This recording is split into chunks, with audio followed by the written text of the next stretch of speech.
Assalamualaikum warahmatullahi wabarakatuh. Perkenalkan, nama saya Rafli Dwarholis dengan NIM 190200014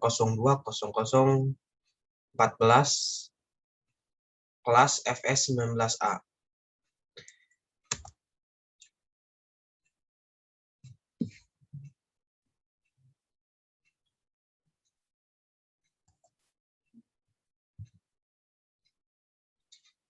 Di sini saya akan menjelaskan tentang pencemaran udara. Yang pertama adalah pengertian udara ambien.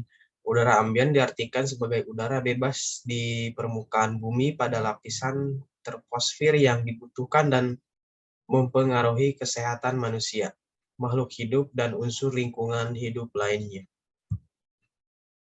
Kemudian yang kedua, pengertian udara emisi. Emisi adalah pencemar udara yang dihasilkan dari kegiatan manusia yang masuk dan atau dimasukkannya ke dalam udara mempunyai dan atau tidak mempunyai potensi pencemaran udara. Kemudian parameter kualitas udara ambien. Yang pertama adalah sulfur dioksida. Berdasarkan SK Gubernur nomor 551 tahun 2001, baku mutu untuk sulfur dioksida adalah 900 G per M3 per jam. Pengukuran 7 sulfur dioksida CO2 di udara mempunyai pengaruh langsung terhadap manusia, terutama karena sifat iritasi dari gas itu sendiri. Yang kedua adalah karbon monoksida. Dampak lingkungan yang dihasilkan dari tingginya pencemaran CO adalah polusi udara yang menyebabkan menurunnya kualitas udara ambien yang dapat berdampak bagi kesehatan. Data dari WHO pada tahun 2004 melakukan penelitian dan menyatakan bahwa kontribusi pencemaran CO dari industri dan kendaraan bermotor atau transportasi sebesar 98%. Dampak yang ditimbulkan dari gas CO ini tentu dapat membahayakan bagi kesehatan. Yang ketiga adalah nitrogen dioksida. Berdasarkan keputusan Kepala Bapeda nomor 107 tahun 1997 tentang perhitungan dan pelaporan serta informasi indeks standar pencemar udara atau ISPU. Batas konsentrasi parameter NO2 pada standar ISPU, hasil studi dari beberapa literatur menyatakan bahwa parameter NO2 mulai dari konsentrasi 99,64 gram per M3. Oksigen selanjutnya adalah oksigen fotokimia. Berdasarkan teori pembentukannya, konsentrasi O3 di udara ambien sangat bervariasi tergantung faktor-faktor yang mempengaruhi pembentukannya.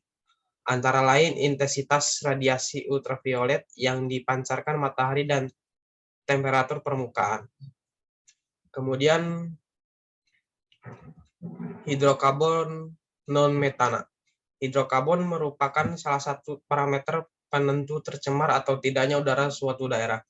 Kandungan hidrokarbon dalam udara bersih adalah kurang dari 1 ppm dan pada udara tercemar konsentrasi berada antara 1 sampai dengan 20 ppm. Kemudian partikulat debu. Keputusan Menteri Negara Lingkungan Hidup nomor Kementerian 45 atau MNH tahun 1997 tentang Indeks Standar Pencemar Udara menjelaskan bahwa nilai ISPU konsentrasi partikulat adalah PM10 yang masuk dalam rentang 0 sampai 50 menunjukkan suatu kualitas udara ambien masih berkategori baik, yang artinya kualitas udara ambien belum tercemar dan tidak ada efek negatif yang ditimbulkan bagi kesehatan manusia ataupun makhluk hidup lainnya, dan juga didasarkan pada nilai keindahan. Selanjutnya adalah timbal. Rata-rata kadar timbal di udara ambien sebesar 0,00336 mg per M3 dengan rentang antara 0,00004 sampai dengan 0,0077 mg.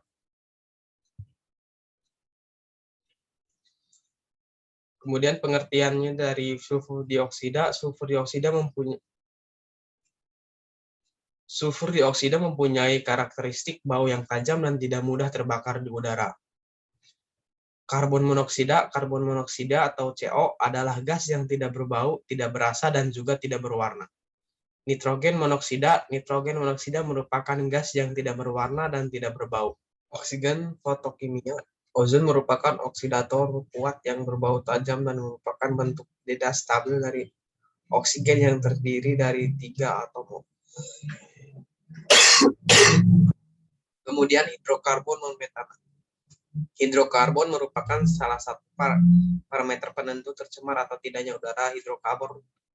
Hidrokarbon non-metana merupakan hidrokarbon fraksi C1. Kemudian partikulat debu. Partikulat adalah bentuk polusi udara. Partikel udara lebih kecil dari 10 sampai partikulat mikrometer dihitung.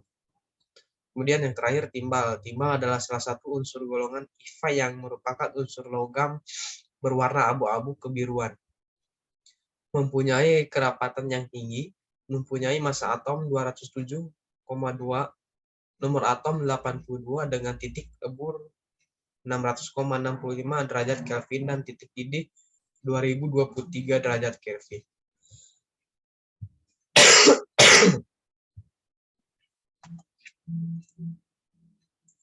Kemudian indeks standar pencemaran udara yang selanjutnya disingkat ISPU adalah angka yang tidak mempunyai satuan yang menggambarkan kondisi mutu udara ambien di lokasi tertentu, yang didasarkan kepada dampak terhadap kesehatan manusia, nilai estetika, dan makhluk hidup lainnya.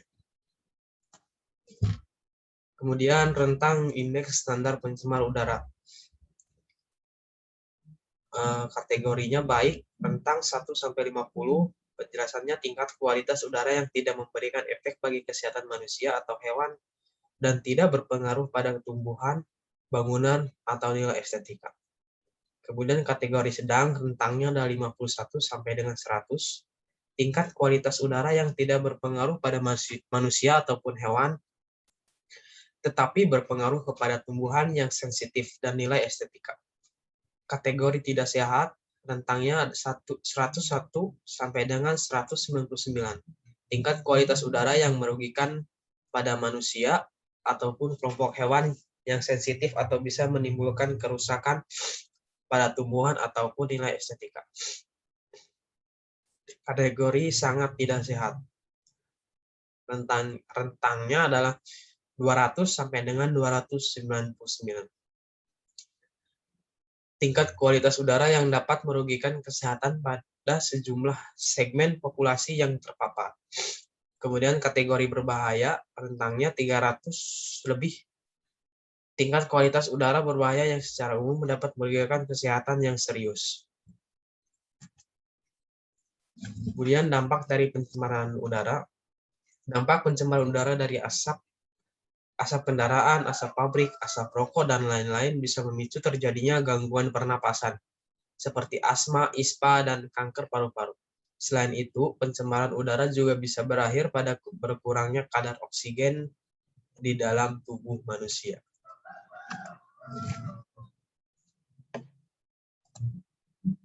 Ini daftar pustakanya.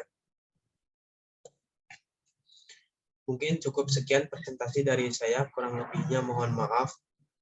Wabillahi taufiq wal hidayah. Wassalamualaikum warahmatullahi wabarakatuh.